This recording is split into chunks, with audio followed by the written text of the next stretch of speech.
नाज़रीन, लखीअ मां असां अहम ख़बर शेयर कंदा हलूं त लखी गुलाम शाह शहर टाउन ऑफिसर इमदाद खोखर जे नाअलीअ सबबि खंडरात में तब्दील थी वियो आहे।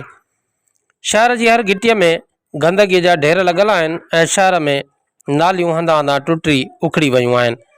नालियुनि जो गंदो पाणी रोडनि ते काहे पियो आहे। रोडनि ते गंदो पाणी बीहण सबबि स्कूल वेंदड़ शागिर्दियाणियूं, टीचर्स, बुज़ुर्ग ऐं शहरी परेशान आहिनि ऐं अचु वञ में सख़्तु तकलीफ़ सां मुंहुं ॾेई रहिया आहिनि।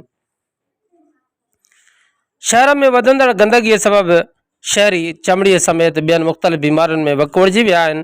जॾहिं त टाउन ऑफिसर इमदाद खोखर सिर्फ़ु सफ़ाई जे नाले ते जाली बिल पास करे लखें रुपया बजट हड़प करण में मसरूफ़ आहे, त ॿिए पासे टाउन ऑफिसर ऑफिस में पिणु वेहण लाइ तयारु न आहे ऐं न ई शहर जे मसइलनि सां का दिलचस्पी रखे थो। जॾहिं त होटलनि ते वेही टाउन ऑफिस जे करप्शन जो कमु कंदो रहे थो। होॾां टाउन जूं सरकारी गाॾियूं पिणु ख़राबु पियल आहिनि, जिन जे नाले ते लखें रुपयनि जो तेल प्राइवेट गाॾियुनि में इस्तेमालु थी रहियो आहे। उन हवाले सां लखी शहर जे सिविल सोसाइटी मुतालबो कयो आहे त टाउन ऑफिसर इमदाद खोखर खे फ़ौरन हटायो वञे, न त सख़्तु एहतजाज कयो वेंदो।